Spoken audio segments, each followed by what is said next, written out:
बहुत तकलीफ होती है जब आप योग्य हो और लोग आपकी योग्यता ना पहचाने।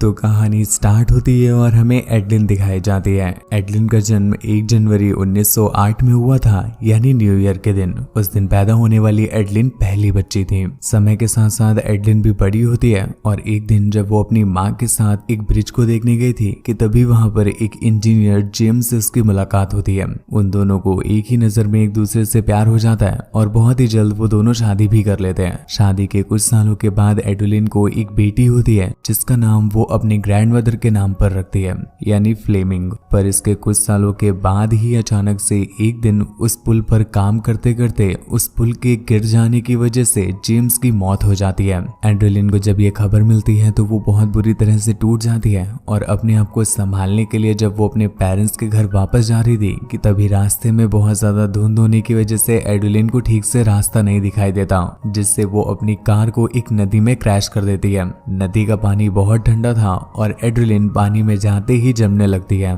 धीरे धीरे उसकी धड़कनें भी बंद होने लगती हैं और एड्रेलिन पानी में डूबने लगती है। पर तभी अचानक से मिस्टीरियसली उस नदी में ऊपर से एक बिजली आकर गिरती है जो सीधा एड्रेलिन पर ही गिरती है।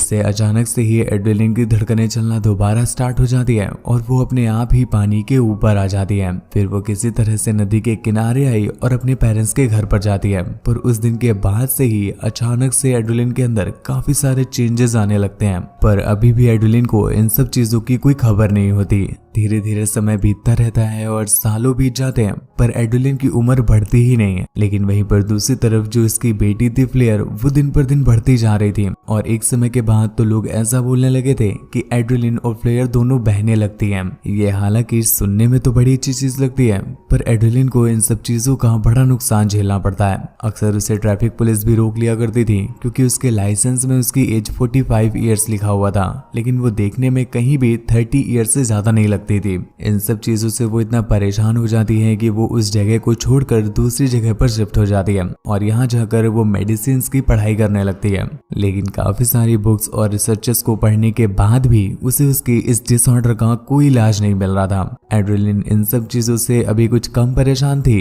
कि तभी कुछ ऑफिसर्स उसका पीछा करने लगते हैं। उन्हें भी पता चल गया था कि एड्रेलिन एक ऐसी लेडी है जिसकी एज नहीं बढ़ती, तो वो लोग एड्रेलिन को किडनैप करके उस पर एक्सपेरिमेंट करना चाहते थे। लेकिन सही समय पर एड्रेलिन अपनी जान बचा करके वहां से भाग जाती है। एड्रेलिन को अब तक समझ में आ चुका है कि वो इस तरह से दुनिया में नहीं रह सकती, वरना लोग उसे जीने नहीं देंगे। इसलिए वो अपनी बेटी के पास जाकर उसे लास्ट गुड बाय कहती है और एक दूसरी सिटी के लिए निकल जाती है। यहाँ आने के बाद उसने अपना लुक, नाम, पता, आइडेंटिटी सब कुछ चेंज कर लिया था और वो गुमनामी भरी जिंदगी जीने लगती है।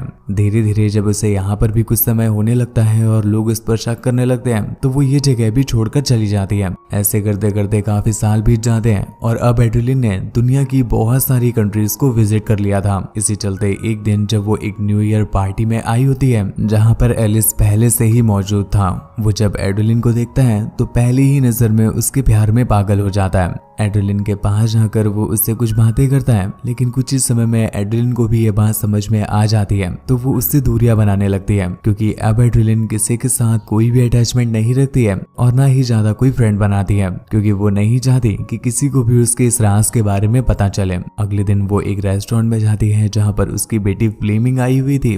फ्लेमिंग को देखकर तो लगता ही नहीं कि एड्रेलिन उसकी माँ है, बल्कि उल्टा फ्लेमिंग खुद उसकी ग्रैंडमदर लगती है। वो दोनों माँ बेटी यहाँ पर कुछ बातें करते हैं और फिर उसके बाद अपने अपने रास्ते निकल जाते हैं। एक दिन एड्रेलिन अपनी जिस लाइब्रेरी में काम करती थी वहां पर एलिस पहुंच जाता है। वो उससे बात करने की कोशिश करता है और उसे अपने साथ बाहर चलने के लिए पूछता है। हालांकि पहले तो एड्रेलिन उसे इस बात के लिए मना करती है, पर एलिस उसे काफी इंसिस्ट करता है तो वो मान जाती है, जिसके बाद वो दोनों डिनर के लिए बाहर जाते हैं। इस बीच एड्रेलिन को समझ में आता है कि एलिस एक बहुत अच्छा लड़का है। एड्रेलिन चाह करके भी खुद को एलिस के प्यार में पड़ने से नहीं रोक पाती और कुछ समय के बाद वो खुद भी उसे पसंद करने लगती है। पर कुछ समय के बाद उसे रियलाइज होता है कि अब उसका इस कंट्री को छोड़ने का टाइम आ गया है। उसे एक पल के लिए एलिस का ख्याल तो आता है और उसके लिए बुरा भी लगता है, लेकिन वो चाह करके भी यहाँ नहीं रुक सकती थी और उसे यहाँ से जाना पड़ता है। समय बीतता जाता है और देखते ही देखते कुछ साल और गुजर जाते हैं। इसी चलते एक दिन एड्रेलिन जब अपनी उस दूसरी कंट्री की मार्केट में वॉक कर रही थी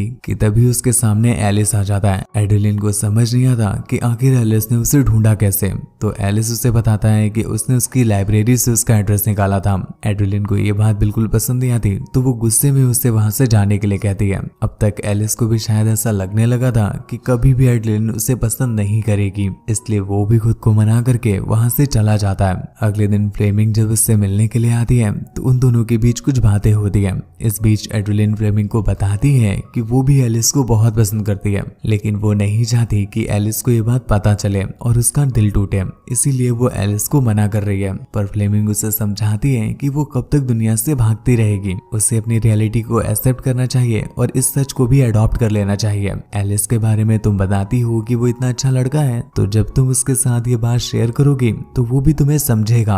अपनी बेटी के मुंह से ऐसी बातें सुन करके एडेलिन को समझ में आता है कि सिर्फ उसकी बेटी उम्र में ही नहीं बड़ी हो रही है, बल्कि वो समय के साथ साथ दुनिया को समझ भी रही है। अगले दिन वो एलिस से मिलने के लिए जाती है और उससे एक नई शुरुआत करने के लिए कहती है। एक दिन एलिस एड्रेलिन को अपनी फैमिली से मिलाने के लिए ले जाता है, जहाँ पर एलिस का फादर विलियम एड्रेलिन को तुरंत ही पहचान लेता है। उन्हें देखकर एड्रेलिन को अपना पास्ट याद आता है, जिसमें हम देख पाते हैं एक समय पर एड्रेलिन विलियम को पसंद किया करती थी और एक बार जब वो उससे मिलने के लिए जा रही थी कि तभी वो दूर से देखती है कि विलियम ने उसके लिए रिंग लेकर रखी है। ये देखकर एड्रेलिन वहां से चली जाती है और कभी भी विलियम के सामने नहीं आती, क्योंकि उस समय पर भी एड्रेलिन को इसी बात से डर लग रहा था कि विलियम को जब सच के बारे में पता चलेगा तो उसका दिल टूट जाएगा। आज जब विलियम उसे पहचान लेता है तो एड्रेलिन इस बात के लिए उसे मना कर देती है और कहती है कि वो एड्रेलिन नहीं है, बल्कि वो उनकी बेटी है। उसकी माँ भी बिल्कुल उसके जैसी ही दिखती थी, इसी वजह से उन्होंने उसका नाम भी एड्रेलिन रख दिया। सभी लोग इस बात के लिए बड़ी आसानी से मान भी जाते हैं।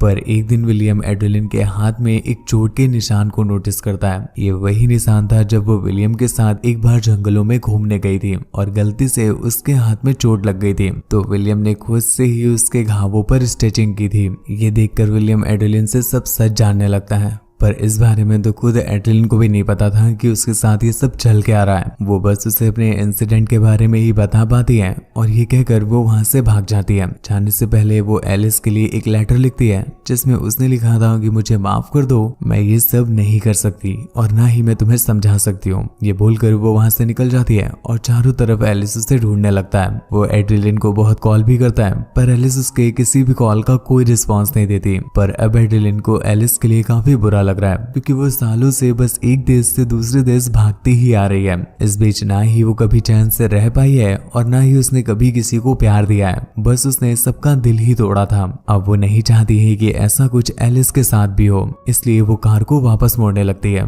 पर तभी एक ट्रक से उसका एक्सीडेंट हो जाता है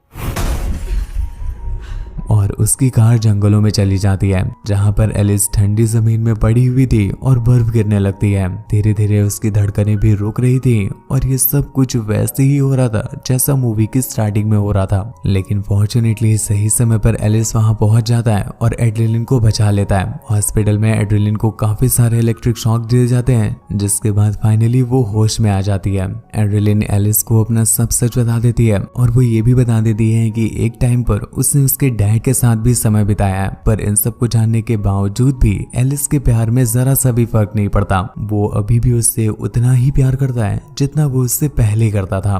तभी वहां पर फ्लेमिंग भी आती है, जो खुद को एड्रेलिन की दादी बताती है। पर ये सुनकर तो एलिस को हंसी आने लगती है, क्योंकि अब तक तो उसे सब कुछ सच पता चल चुका था। फ्लेमिंग को भी ये जानकर बहुत खुशी होती है कि उन दोनों ने साथ रहने का डिसाइड किया है, जिसके बाद मूवी की एंडिंग में हम उन्हें फ्लेमिंग के घर पर ही देख पाते हैं, जहाँ पर वो दोनों दोनों अब साथ में रहने लगे हैं और बहुत खुश भी हैं। पर इसी चलते एक दिन एड्रेलिन शीशे में अपने एक सफेद बाल को देखती है, जिसे देखकर वो बहुत खुश होती है और उसे समझ में आ जाता है कि हॉस्पिटल में दिए हुए इलेक्ट्रिक शॉक्स की वजह से उसकी बॉडी भी नॉर्मल लोगों की तरह ग्रो करने लगी है। और इसी के साथ ये मूवी यहीं पर एंड हो जाती है। तो दोस्तों, अगर आपको वीडियो पसंद आई हो तो प्लीज वीडियो को एक छोटा सा लाइक कर दीजिएगा, क्योंकि इसको करने में बस आपको 1 सेकंड लगेगा, पर इसके पीछे हम पूरे 2 दिन की मेहनत करते हैं। तो प्लीज हमें अप्रिशिएट करना ना भूलें और चैनल को ध्यान से सब्सक्राइब कर लीजिएगा। इसको करने से हमारी कोई भी वीडियो आएगी तो वो सबसे पहले आपको मिलेगी। और सब्सक्राइब करना तो बिल्कुल फ्री है।